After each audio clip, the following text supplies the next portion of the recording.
a declassified military document that can help anyone succeed in his or her career. Talking about that and more on Bible News Radio, which, as you know, starts right now.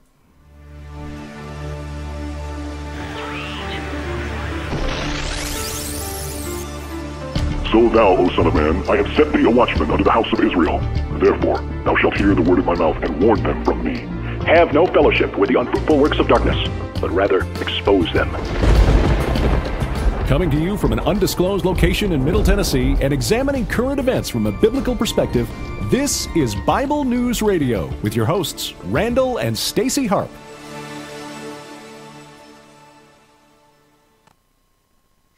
Hey everybody, I want to welcome you to tonight's episode of Bible News Radio. You know what? You guys are already here. How cool is that? And you know what? I want to thank you. You know what? Because it's the middle of the week, and there used to be this old thing in the middle of the week for most people. It was called Bible study. People used to go to Wednesday night Bible study, and yet here you are on Periscope watching me, and those of you who are watching the archive on YouTube or listening to it on our podcast channel, I want to thank you as well. And also, I want to thank all of you guys who come and watch the archive. You replay viewers really do matter. And as my friend Pastor Pete says, the hearts matter, even on the replay. So anyway, I want to thank you for coming in. And you know what? Hey, you guys are going to love this episode. I guarantee you it might sound kind of clandestinely right now. But it's not, just so you know. So let me say hi to some of you guys who came in. Lori, I hope you stay. I think you'll enjoy this. And Melanie, our #1 super fan, is in the house. Liz is here. And Stephen and Michelle and Aaron. Adriana, Mia, our #2 super fan, is here. Where's Jeff? Our #3. I don't know. He's not here yet, but he'll be here. Don't worry. Anyway, replay. Yes, replays matter. Hi everybody. Hey. All right, so you guys know that I have, like, the coolest people in the entire universe on our show, right? You know, people you wouldn't ever think would I would be able to be connected to. But I have to tell you that the history for tonight's guest actually goes back, I don't know, 12, 13 years maybe? Something like that. Like, way back then. I mean, it's been a long time. Like, I think it was, like, in 2006 or something. Way back when blogging started. I gotta tell you the story, okay? So way back when Google put up Blogger, and I actually formed my first company, Mind and Media. Yeah, that was clever, wasn't it? Anyway, and Hugh Hewitt, who is a radio talk show host in California, actually set up, I think it was called, what was it called? Like Blogacon or a blogger. It was, anyway. GodBlogCon? Yeah, that's what it was. It was a GodBlogCon. Yes, you got a good memory for an old guy. Anyway, so yeah, that's what it was. Okay, so it was the GodBlogCon because me and Randall, we started the very first Blog for Books program that Christian publishers were doing. Anyway, long story short, I go to this thing and I meet the guy that I have on my show tonight and his wife, who, by the way, is in the Trump administration now, today, just so you know. So let me tell you who my guest is, because if you don't know who he is, then you have no idea who he is, right? That really made sense. I know, I get it. Okay, so who he's actually Professor Jack Yoest, okay? And his given name is John Wesley Yoest. It's kind of a religious name, as you probably got, right? Okay, anyway, he goes by Jack. And he wrote a new book called The Memo, How the Classified Military Document That Helped the U.S. Win World War II Can Help You Succeed at Business. You're like, what? Business? This is Bible News Radio. This isn't a business course. Yes, it is, just so you know. Anyway, he served as the Assistant Secretary for Health and Human Resources. He's a former captain in the United States Army, a clinical assistant professor of management, senior business mentor in high technology, medicine, nonprofit, and new media consulting, expert in management training and development, operations, sales, and marketing. And he's worked with clients all over America, India, and East Asia. And, get this, he's also the president of management training of DC LLC. And he also has like a mile long more bio that that I could read, but it's too long. Anyway, for me, he's Jack, and he's Charmaine's husband. That's how I know him, as a wonderful father and husband, and actually a distant friend of our shows. So, Jack, welcome to the show. Glad you're here. Oh, it's a delight and honor to be here, Stacy Lynn. Thank you for having me. Well, I'm glad you're here, and I know that there are people who are like, wow, I can't believe that Stacy and Randall have in Washington Insider on their show. So tell me a little bit about your background, because we've had your mother-in-law on, who actually was also a Washington Insider, who worked in was it the Reagan and Bush administration? Bush administration, I think Reagan too. Yeah, my given name is John Wesley, and I think that's the reason why Dr. Mom, we call it Janice Cross Doctor. I think that's the reason why she let me marry into the family. Yeah. Like the Methodist thing. So I married into a whole Methodist tribe. So, but it's what you do when you marry over your head. So I've been in academia for 10 years, did medical device startup companies, toured duty in the Army, and worked nonprofits and for-profits and toured duty in state government too, where I did the Y2K conversion. And so I've had a lot of moves in a career, but what drove me to write the book was all the mistakes I made in all those moves. So what's driving me here, Stacy Lynn, is to encourage people not to make the same mistakes that I did. Make new mistakes, make your own mistakes, but don't make the simple ones. Don't make the stupid ones. Don't make the ones that I made. Okay. Well, I believe in learning from other people's mistakes. That's true. And you're actually, okay, so, you guys know Jack. He's got 5 kids, right? These kids are awesome, by the way. Him and Charmaine, they had them together. Yeah, that's right. And they're amazing people. So not only do you have all that stuff, but you have a wonderful family. Go ahead, brag about your family, because if you don't, I will. Okay, no, I got the 5 best kids on the planet. So Hannah is working at a magazine here in your nation's capital. She was graduated with fine arts from the University of Virginia. She was a world-class rower, Olympic quality, an NCAA national champion, 4-time ACC winner. She won't wear the rings, so I wear them instead. I wear them for her. She's much too modest to wear them. John is in Army Aviation down in Fort Rucker, Alabama, and he was a pitcher at William and Mary, and he was the only student in the history of William and Mary to do both D1 baseball, Division I baseball, and ROTC at the same time. And he's one of those, And our middle daughter is Helena Gilbert. She's studying physics, with numbers and math and stuff up at Bucknell University in Pennsylvania. She rose there too. And our daughter, Sarah Shaw Yoest, is at high school here in Arlington, Virginia. And she does lacrosse and sings,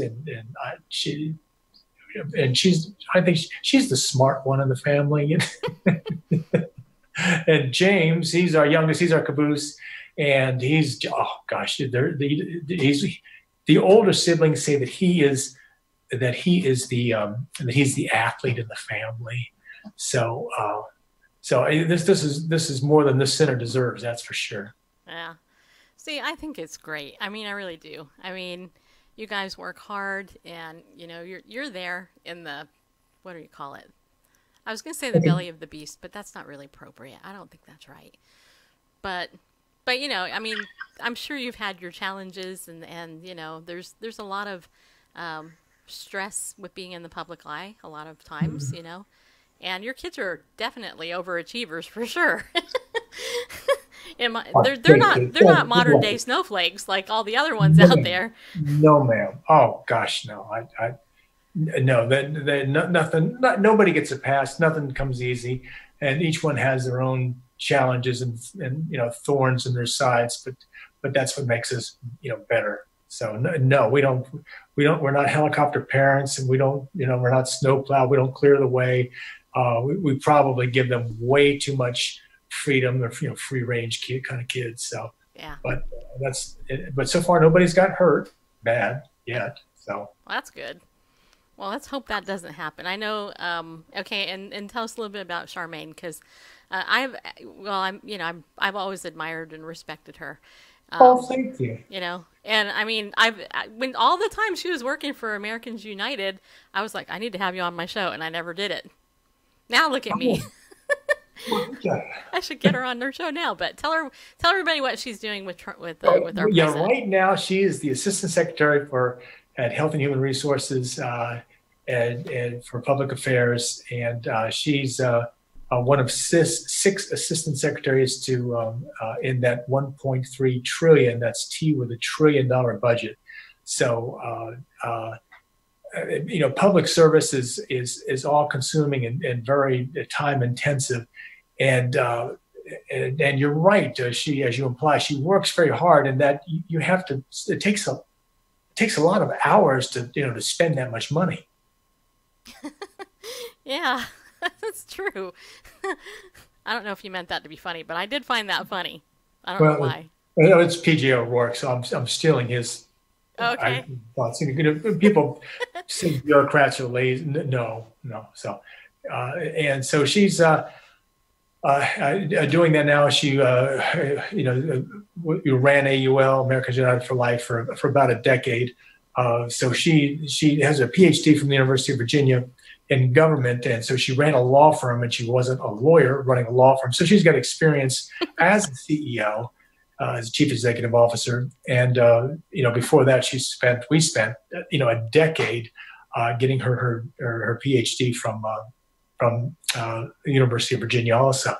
So it's been a long road with her to get the credentials to be where she is now. Yeah, no, earning a PhD is not easy. That's why I didn't do it. We were on the 10-year program. The only way we got it done was a deep support system. That's the only way that can happen. Hey, 10 years is good. I earned my master's in 13.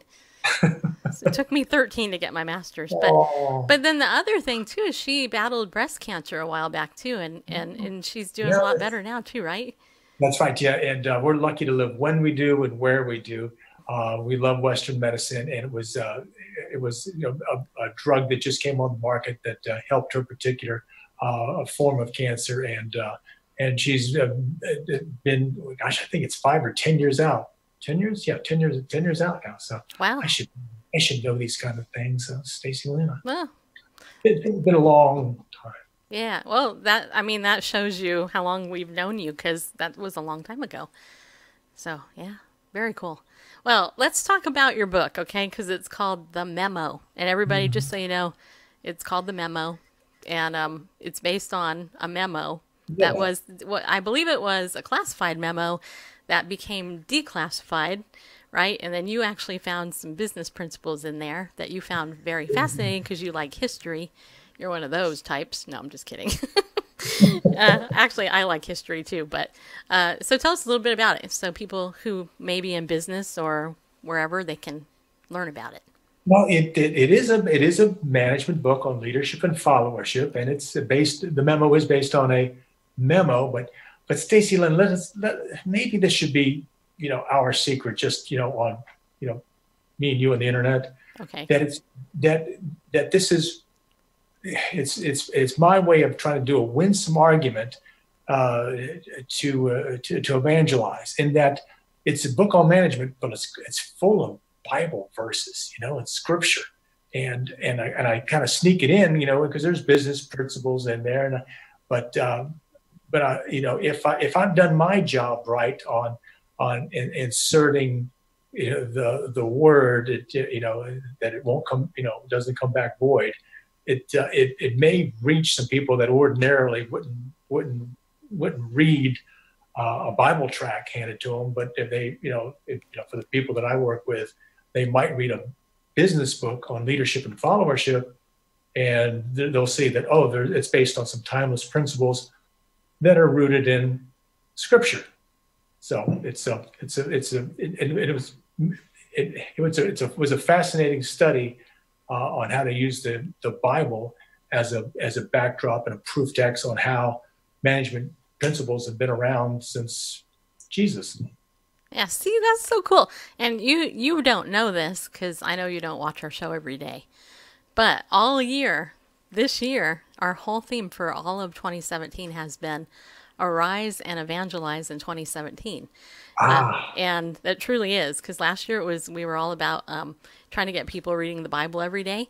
And this year we've been really focusing on bringing people to the forefront who are in their areas of expertise and going out there and sharing the gospel, you know. And I think it's awesome. I mean, I know that Peter Drucker, tell me a little bit about him. Didn't you quote him a lot in this book or something? Yes, yes. One has to. If you're having a book on management, you do have to quote the saint Peter Drucker, of course. And you're right to reference him at the very start, because one of the things that caught my attention that drove me to begin writing this book about 4 or 5 years ago was that Peter Drucker said that World War II was won not by force of arms and not superior tactics or superior armaments. Peter Drucker said that World War II was won with management, was the ability to get things done through people and the effective use of resources. So when Peter Drucker said that World War II was won through management, and I teach that as a living now, I had to go do some research to find out, well, how did that happen? How did we outmanage the Nazis or the Japanese, the enemies at the time? How did we outperform them with leadership and followership? So I did some research, and I found on the internet this thing called the memo in General MacArthur's papers. Well, I saw it on the internet, so I knew it had to be true. Yep. And I went down to Norfolk, Virginia, where the MacArthur Foundation is, and I got to actually handle the document. It was a piece of paper, 2 pieces of paper. It was a memo, and it was classified restricted. Now, that is a very low-level classification. It restricts the distribution so that nobody that doesn't have a need to know doesn't see this particular memo, and to keep it out of the hands of the enemy. So it had a light restriction, and I think it's been disclassified. I don't know that for a fact, but they showed it to me, so it must be okay.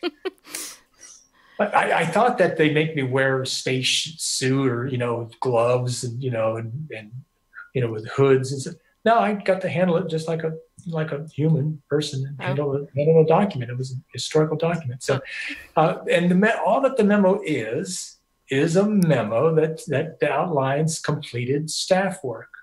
And completed staff work very simply says that if you give something to the boss, that it's done. There's nothing to be added to it.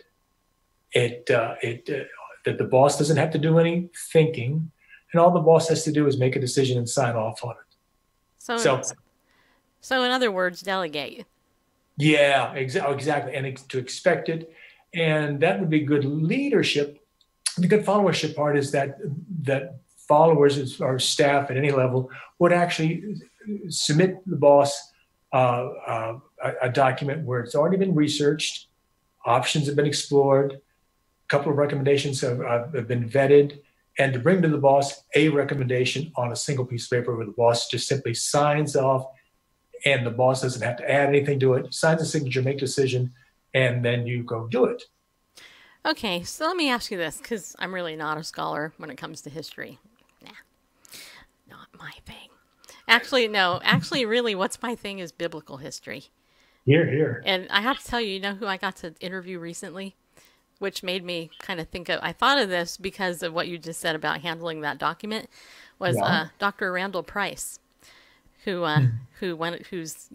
found the Dead Sea Scrolls, and all that.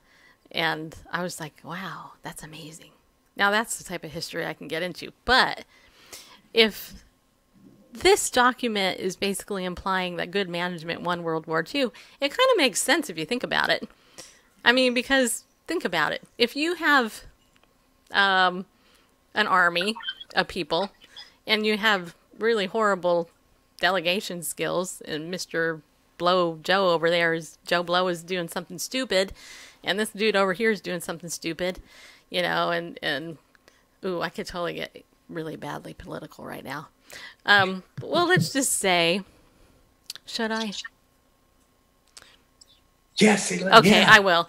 Okay, so let's just say you have people who don't know who they are in the military. Let's say there's some people who are confused about what sex they are. Oh. You know what I mean? And then they get in the military and they're delegated to do things horrible and stuff. Let's say Bradley Manning. and all that. It's all messed up. But if you have good straight-laced people who actually can take orders, they're straight in the head, they understand life, and they're, then it's better. The military and most organizations work best if we don't have too many variables to work with. And if I ever have a chance when I'm working with a client or a person that's having trouble with their boss, I usually kind of lean towards the manager or the boss, because there's a whole lot of pressures and things that the boss has to work with, figure out, to balance. And it's sometimes hard to make all those compromises and to understand that the manager is dealing with 10,000 inputs and he has to keep all these things balanced in the air at the same time. And our jobs as staffers, as followers, exercising followership, is to make things easier for the boss, not to make things harder for them. And sometimes some of those complicated social issues only make the boss's job, the commander's job, harder, because the boss has limited time. As Beethoven said, man's noblest possession is time. And the boss just doesn't have time for a lot of different challenges. He doesn't have time for his own job. The most common complaint I hear from managers is they just don't have time. They run out of time, and staff runs out of work. So, those are some of the great challenges. And how I try to incorporate scripture in this, because it's a simple scriptural reference, where, because there's nothing to add to the decision the boss should make, there's nothing that the boss has to think about, he just has to sign off on it. It is a finished document. So if the memo, completed staff work, had a biblical verse, a biblical life verse for this book, it would be from the book of John, Christ's last words on the cross: "It is finished." There's nothing to add. So, in our faith tradition, there's nothing to add. There's nothing more we can do, to the work, the completed work of Christ on the cross, and as witnessed and seen through the empty tomb. So it's a finished work. Very cool. Well, okay, so people then who get your book, because we want everybody to get it, right? And they have to go over to Amazon or wherever fine books are sold. That's right. Which, most people get them on Amazon, because Amazon, they undercut everybody else's prices. You get it cheaper there. Yeah, and you can either Kindle or hardback, or softback. So true.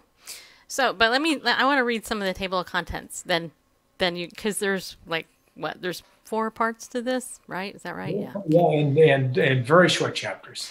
Yeah. So there's part 1. Check this out, people. Okay, so it's called Purpose: What is Completed Staff Work? That's what he was just talking about a little minute ago. So there's chapter 1 is Anticipation, the one word that describes completed staff work. Chapter 2 is Decision. I'm not going to read everything, just so you know. Chapter 3 is Finished. Chapter 4, Deputy. I like this. Every manager needs a backup to stand in. Chapter 5, Authority, which, I think that's a big issue. A lot of people don't know that. They don't have it. Or if they do, they don't know how to use it. Chapter 6, Power, the ability to influence, which we should talk about.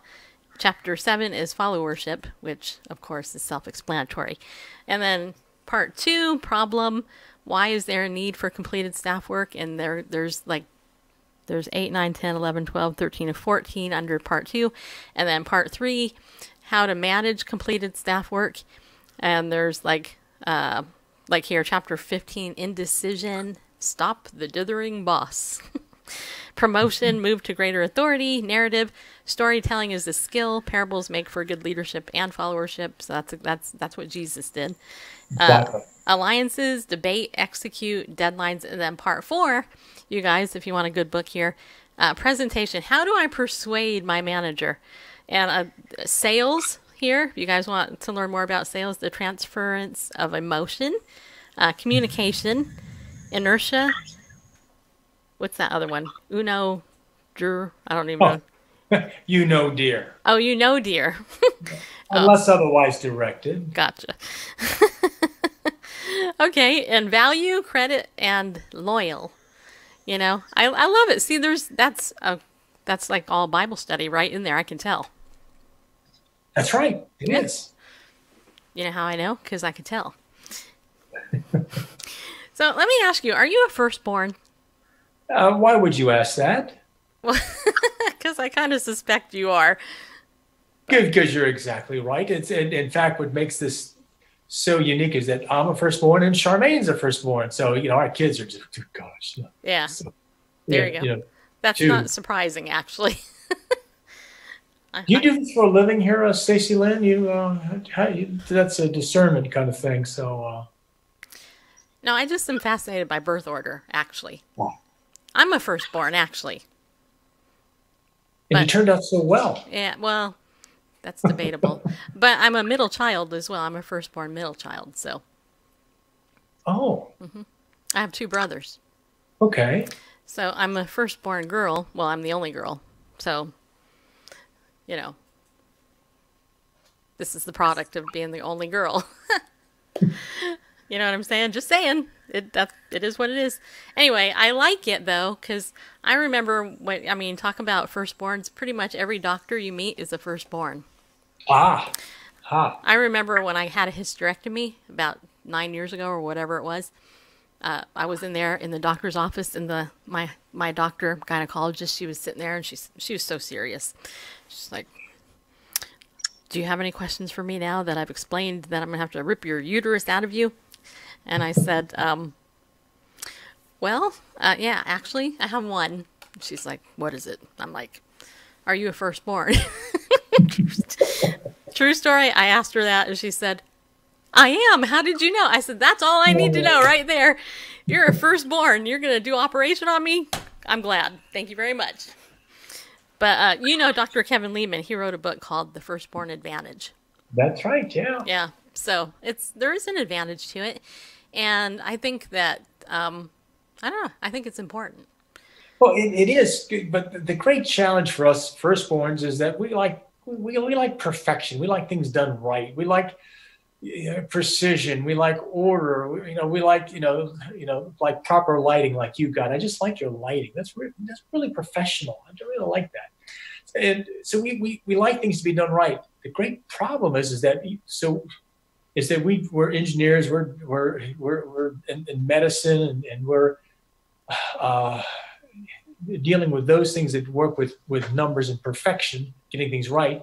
But when you move to being a boss, to a manager, to a CEO, you have to tolerate imperfection and wide variances, because you move from working with things like a keyboard or driving a truck or a lathe or adding up numbers in a column or building a brick wall. Those are the things that people do with their hands, individual contributors. You move from that to being a boss, you got to start dealing with people. Yeah. What a mess that is. So we firstborns, we may make good physicians and talk show hosts, but we don't do very good at being CEOs. Well, it's interesting because one of our viewers just said, oh, that's where I get that. It's true. It really is true. And, it's funny because salesmen are usually babies, Yeah, exactly. They're very, very sociable, very personable, very secure. I was a sales guy for decades, and I'm a firstborn perfectionist, and I'm an introvert. I really don't like people.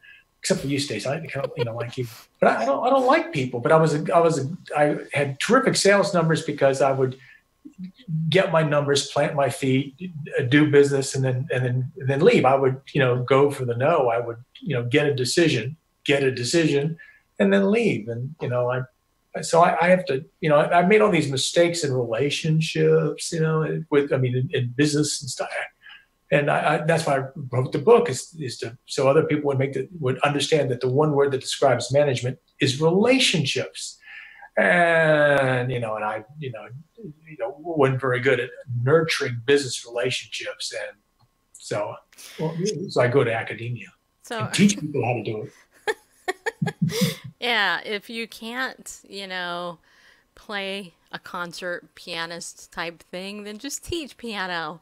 That's basically what you're saying right there. So, so are you actually somebody who is like a, would you say you're a type A personality, like awesome, or, because the only reason I ask is because I have a girlfriend who is she is a type A personality. But she's charismatic as all get out, and she could get whatever. She could get whatever she wants, but to work with her is really hard because she's a type A personality, and she's got really no structure or anything. And I'm just wondering if this type of book could help her, because she's all over the map. Well, maybe, and I thank you for asking about me being a type A. I'd match my humility against anybody. So. I would think that this might be able to help your friends, and first off, because it has a lot of scripture in it, so that's always a good idea. This might help her, I would hope, in the exercise of followership, because no matter where we are in an organization, we still have to add value to what we do for the organization, to make money, to earn a living, to be in any kind of relationship. And this requires the ability to have some power, not authority, but some power. And power is the ability to influence, to persuade. And there's no escaping, this issue of power. It's either going to be in office politics or in relationships. There's just no escaping it. So as long as we recognize it and learn how to exercise it, then we'll be better off where we can control our own time. There you go. Okay, after our break, which we're going to take right now, I want you to talk about that thing that I brought up earlier, which I'm trying to remember what it was. Oh, the narrative, the storytelling thingy, okay? Oh, yeah. Don't forget, because I'm at that age where I'm in middle age, menopause, so I forget stuff. But, okay, so here, everybody, I want to thank our sponsor. You guys, first of all, welcome to some of you who just came in, Gina and Phil. Thank you guys for coming back in. Annette, hey, did I already say hi to you? I can't remember. Phil, I said hi to you. Stephen and Aaron. Okay, I think I said hi to all of you. Okay. All right. Yes, I did. Okay, thank you for reminding me. I know I can watch on the replay and go, oh, yeah, I did. Anyway, I want to thank Ariel Ministries, who sponsors our show. This is the Messianic Jewish Ministry of Dr. Arnold Fruchtenbaum. Easy name to say, just so you know. And he actually has set up a discount code for us, Bible News. You can use that and save 20% when you use that coupon code on anything this month prior to Hanukkah and also Christmas. We are talking about the abridged version of The Life of the Messiah from a Messianic Jewish Perspective book, and also Ariel's Harmony of the Gospels. On their website, you can save 15% if you just go there and you want to buy it. But if you're a wise shopper like I am, you'll save 20% when you buy it. And this is actually the abridged version of the book. There's other, I think, isn't there 4 copies? Four volumes? Yeah. 4 volumes, yes. Yeah, there's 4 volumes in the set. I can't hear myself. What? Did you turn my microphone down? No. You didn't? No. Okay. Okay. Hey, is that God's voice? Yeah, there are. God's assistant is on the line right now. No, I'm just kidding. Anyway, so there are 4 volumes in the non-abridged. Do you have a cold? Messiah. No. Oh, you sound kind of nasally. Sorry about that. That's okay. Okay. Anyway, you guys, you should get this for Christmas presents and Hanukkah presents, especially Hanukkah, because during Hanukkah you can give lots of gifts. Just so you know, it's a true story, and Hanukkah is a true story. Anyway, so go to ariel.org and use the coupon code Bible News, okay? All right, and then the other thing I want to tell you about is I want to tell you about the Unstuck Club. That's right, people. The Unstuck Club is weekly inspiration to move you forward because you know you're stuck in a rut. You know it. Just admit it. So I developed this course online. You can join it. It's absolutely free because I want you to be able to get unstuck. And all you do is click on that link, bit.ly/unstuck club, but you have to capitalize all the letters because bit.ly doesn't like it when you don't. Okay? Just so you know. So go there, sign up, and then you can listen to me every week tell you how to get unstuck. And I have to also tell you, here's a true story. We got like 2 hours in there already of free stuff. And this coming week, I'm going to be talking to you about mind reading. Yep.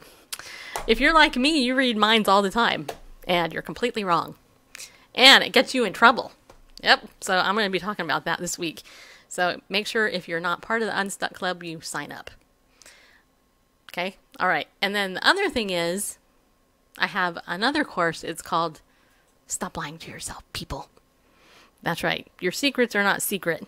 What you're missing because of your secrets. Yep. And that's $29. So anybody can afford it. And that's a 2-hour course. I got handouts on everything. I think we got like, I don't know, there's 6 lessons in there. And it's me teaching you all about how you should not be a sinner living in your sin. Because God will bust you. You know why? Because he busted David by sending Nathan.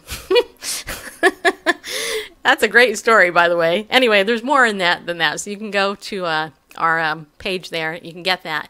And if you want to become a pillar of our community, you can do that too by simply donating $25 a month or more to us. So that helps us to feed my dog, Grover, and Tuggy Bear, and my cat, Gideon. He needs to eat occasionally. Anyway, you can do that. Your donations help us continue our daily work, teaching the gospel, which we do in a clever way every day. Discipling believers, which I actually do when I'm not on here, besides when we're on here. And sharing the gospel all over the world. Those of you who are in Australia and watch all the time, you get it. You know what I'm talking about. So donate $25 a month to us, okay? Go to BibleNewsRadio.com/give. Your best gift now. And, hey, also, look at it this way. You're going to take me and Bareface out to dinner. That's it. You can do that, right? Because you love us. Okay? All right. And those of you who don't want to become a pillar of the community, you can become a pebble by donating anytime. You know what I mean? Yeah. See, don't you like all these P things? Pillars, etc. And Phil just signed up for the Unstuck Club. Cool, dude. All right, Phil. Well, go in there after the show and watch the first lesson, and then go through them all and leave comments, and then I'll respond to them. And if you have any questions, leave them, and then I'll answer them. I'm not going to tell you I'm going to answer them accurately, but I will do my best to answer them. So, anyway, there you go. Am I forgetting anything? No? Okay.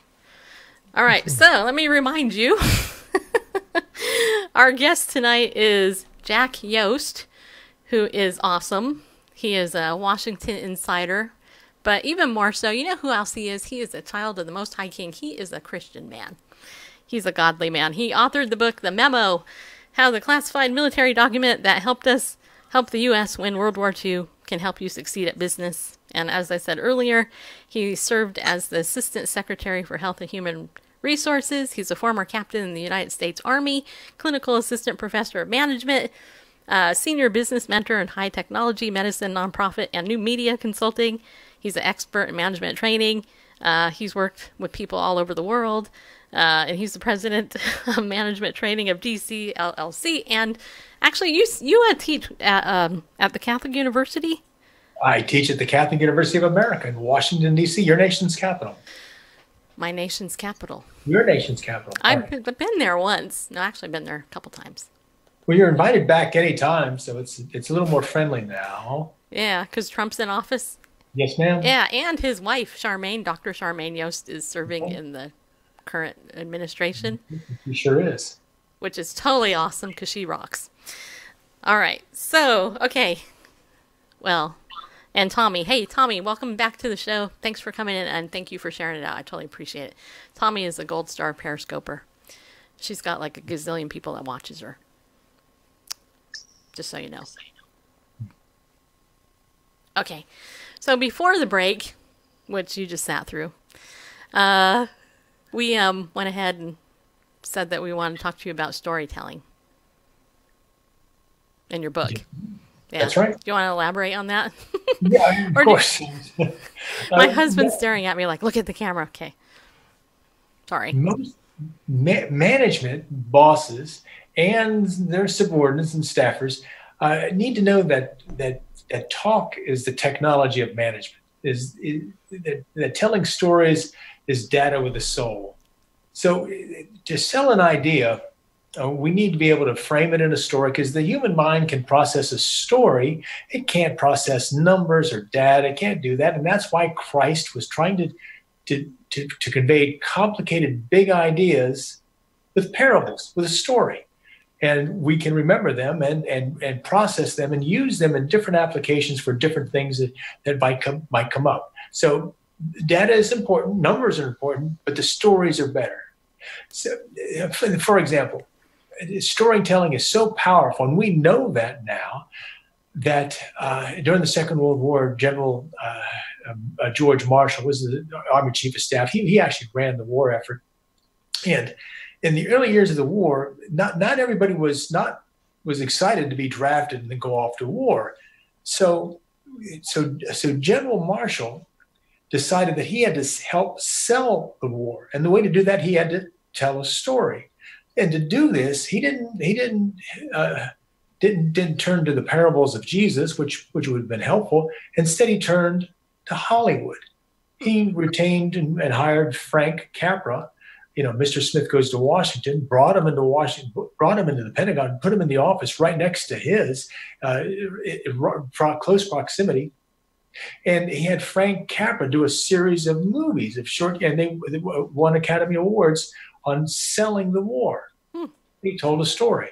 That's very cool. Yeah, persuaded. I did not know that.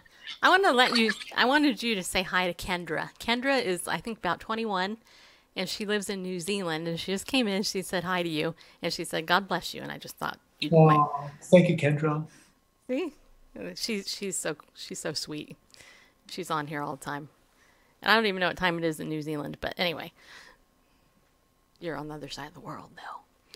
Okay, so the movies, though, so that's a good thing, and that's interesting because back then, during World War II, right, the media was relatively, wouldn't you say it was kind of new compared to... Oh, gosh, yeah. Today? It was actually on our side, I guess.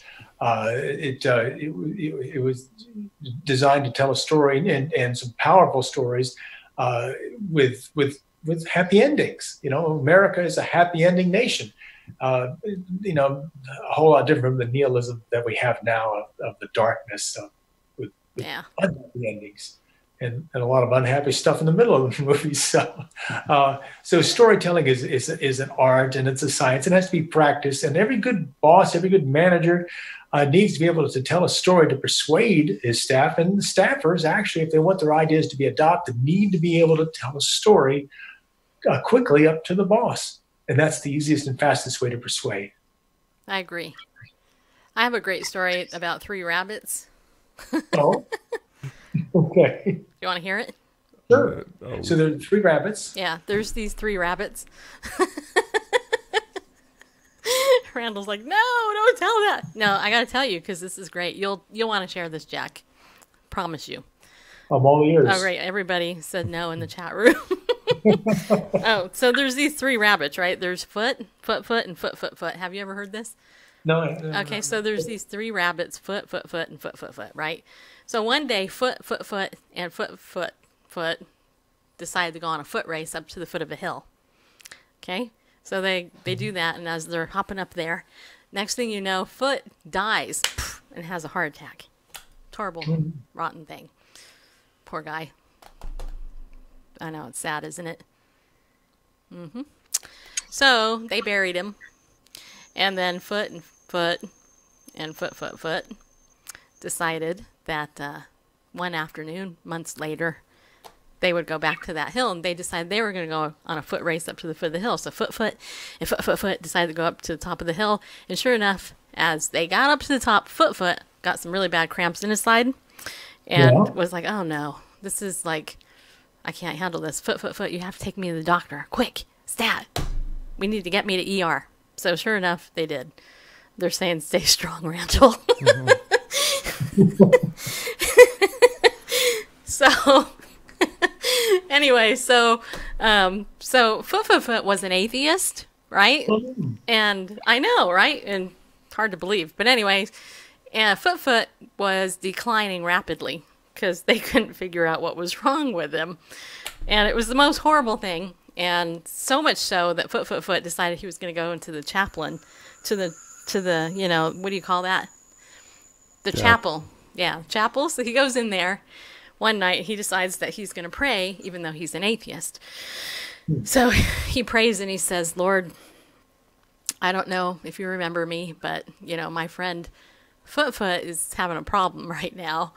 And I don't know what to do. He's on his way out.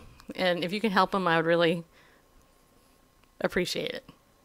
So, you know, with tears down his face, he decides to go back in and see Foot. So he's down there. Foot's in bed watching Fox News, of course. Why not? Because, you know, CNN's evil. Anyway, so he's there, and so Foot goes up to Foot and says, hey, you know, I gotta talk to you because, you know what, this has been bugging me. Me and you have gone back, way back. We served in the military together. We did all these things together, and just, it was, you know, you just mean a lot to me, bro. You know, and Foot's like barely able to breathe. Takes his paw in Foot's paw. And basically, you know, it's like, yeah, you mean a lot to me too. It got really tender for a moment between the rabbits. You know? And then Foot said to Foot, you know, we'll never forget there's one foot in the grave. Isn't that horrible? Yeah. See? I know, the chat room is about ready to shoot me right now. Yep. Anyway, so that's story. Well, that would qualify as a dad joke. So I don't know if anyone can do that. But you pull it off. Yeah. And I think it's just horrible. I just can't wait to tell James. You never heard that before? Hey, you know, that's the best thing. If you can remember that punchline, you can make that story as long as you want. Yep, and throw in whatever you want. That's what I did. Yeah. Okay, you guys with the smiley and the scary emojis, thank you. All right. All right, so there's other parts in your book, The Memo, right? Yes. Yes. And the part here that I think, okay, so this, you know, dear, unless otherwise directed, what's that? Okay. It's you, unless otherwise. No, unless otherwise directed. It's you know, dear is the first letters of you know, dear, which is where the subordinate or the staffer in a relationship with your boss earns the trust of the boss and will do things unless otherwise directed. So it's a way of establishing an SOP, a standard operating procedure with your boss that says, boss, I'm going to do this. And I'm going to complete this action. I'm going to do this work unless you tell me otherwise, unless you tell me to stop. So in other words, it makes it easier for the boss to make a decision or allow a decision to go forward because the staffer is exercising some initiative, anticipating what the boss needs, and unless otherwise directed, unless you tell me not to, I'm going to go ahead and do it. For example, in a simple office setting, somebody has to order the toner for the copier or get the copier fixed. Right. And a good staffer, an individual contributor in an office might say to the boss, manager, unless otherwise directed, every Friday I'm going to go and order some toner for the copier, and I'm going to go and get that installed. And unless you tell me to stop, I'll do it and make sure that the toner's is installed in the copier so that you don't have to worry about it. And the boss will say, yes, of course. He didn't care. He just wants the work done, wants somebody to own it. So that all that we have to do to make ourselves valuable in an organization is to anticipate what the boss wants and then over deliver. Yeah. I kind of do that actually with people I work with. Oh. Well, as you should, mature people, should do that. But it's one of those skills that you have to be taught and understand that you don't have to ask permission all the time for everything. Yeah, that kind of is annoying in some ways. I find that annoying as a firstborn. Don't be asking me all the time for permission. Hey, I gave you this 15-page document to read. Just read it. No, I'm just kidding. Okay, let me ask you guys in the chat room. Do you guys have any questions for Jack? He's amazing, isn't he? Look, there he is. And not only that, but he's a Washington insider. You can ask anything about politics. He is a manager, business. We got like 8 minutes or so left. So if you guys have any questions, besides throwing tomatoes at me for that joke again, sorry. I couldn't resist. I just had to. All right. While they're writing a question, I'm going to ask you the question I asked Dr. Ben Carson. Yes, ma'am. Splat. Thank you, Jeff. Yeah, thank you very much. He just threw a tomato at me. Oh, no. Okay. Could he There's do... a emoticon for a thrown tomato. Yeah, I know. Isn't that mean? No, Jeff served in the military. He's being funny. Okay, yeah, I'll have him do a recap just after we ask the question. Okay, so this A-list guest question came up with this because somebody on the internet... No, actually, that's not right. I was in California driving around one day, and I saw a refrigerator out in the lawn, on somebody's lawn there in Orange County. I was like, how come that's out there? And what caught my eye was the magnets on the fridge of it. The magnets on the front of the fridge. I thought that was weird. So that's my question. Do you have any magnets on your fridge? We do have some magnets on the fridge, as a matter of fact. Yeah, I got kids. Of course, I got. There's stuff up from the kids on the spectacular achievements that they have, and we put math grades up there on the refrigerator so for all the world to see. Yeah. Do you have the plastic ABC letters? Oh, I don't think anything quite that sophisticated. I like just the normal magnets, that the heavy duty ones. Those the ABC ones. I think we have industrial quality ones to hold reams of paper on the refrigerator. So like the big chip clips, right? Yeah. Can I be talking? Yeah. Well, actually, we do have those. Yeah. The chrome ones. So. Yeah. You've never been here. How do you know that? It's a firstborn thing, I guess. Maybe. Okay, my second A-list guest question concerns eggs. Do you like eggs? Yes, I do. 80 calories a piece. Yes, ma'am. Uh-huh. Okay.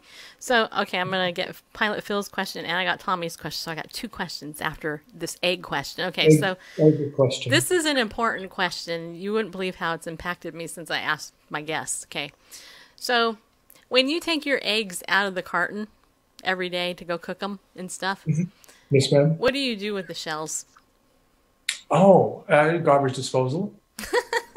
See, you know what? That's what I did too.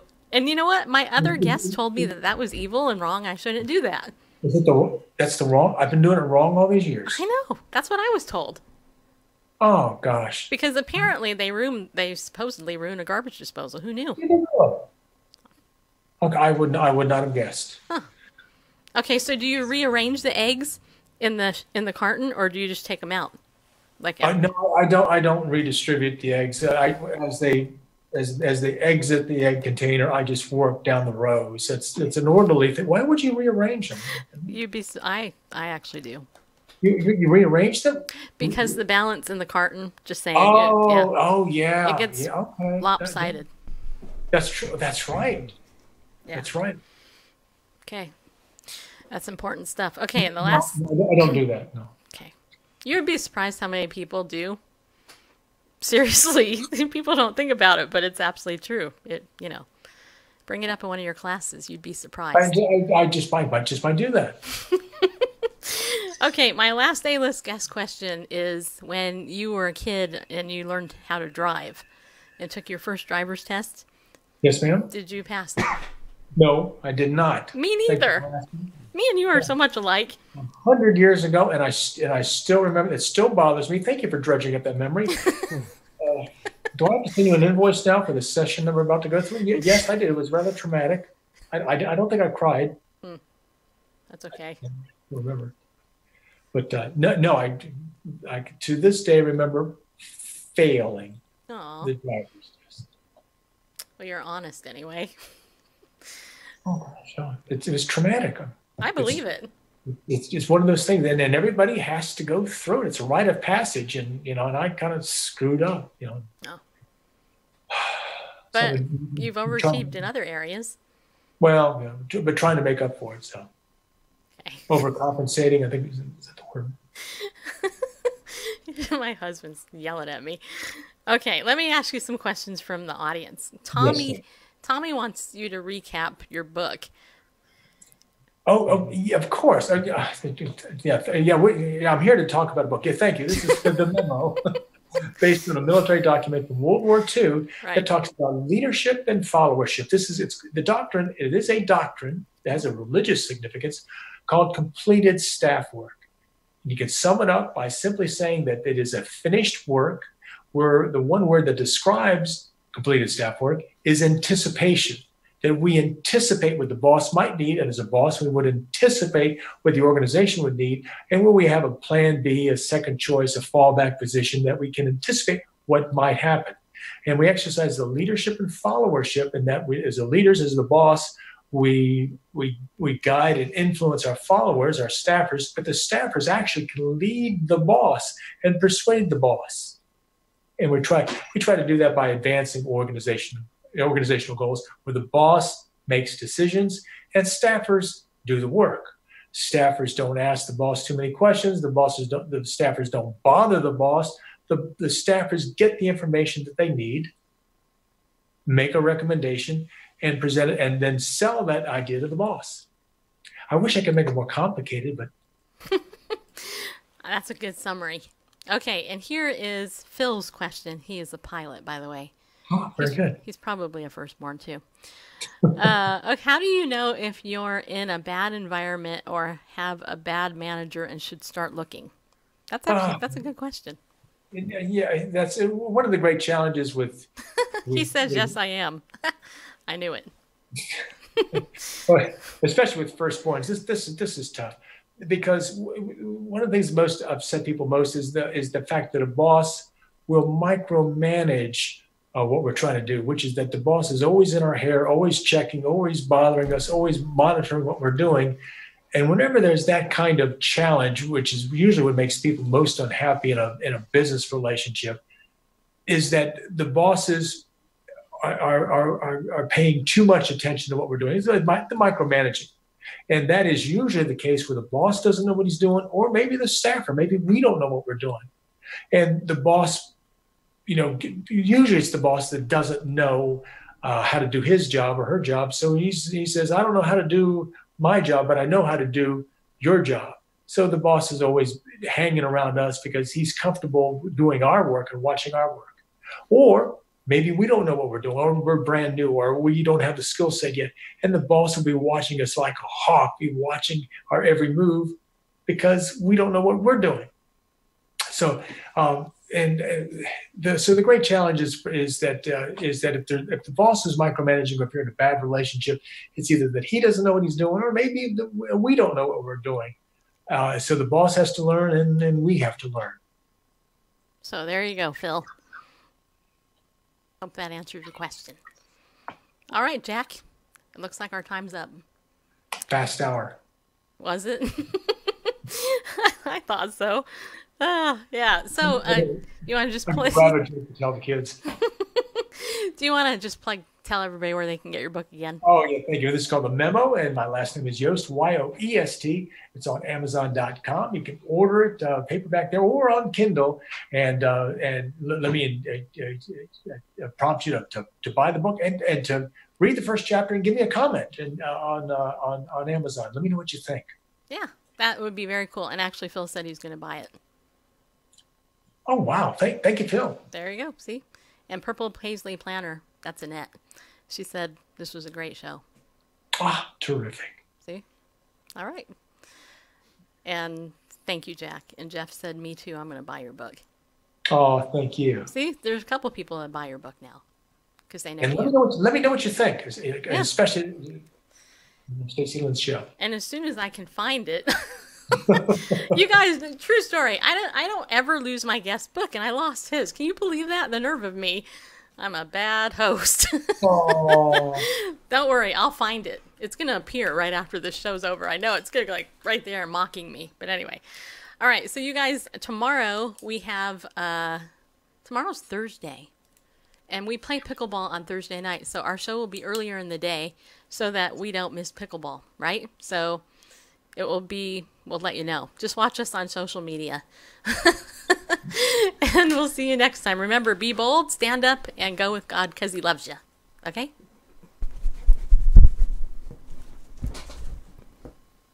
What?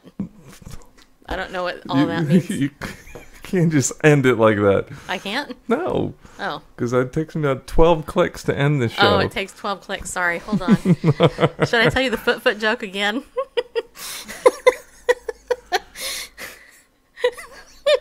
I thought he was trying to... So, you guys know this show is produced by Chapel Hill Media, which is my husband. Don't let this happen to you. No, please don't let it happen to you. This is why we have no sponsors. Mm-hmm. All right. Can I say goodbye now? It sounds like you just did. Okay. All these people in here. All right. We done? Yeah. I was just waiting for you.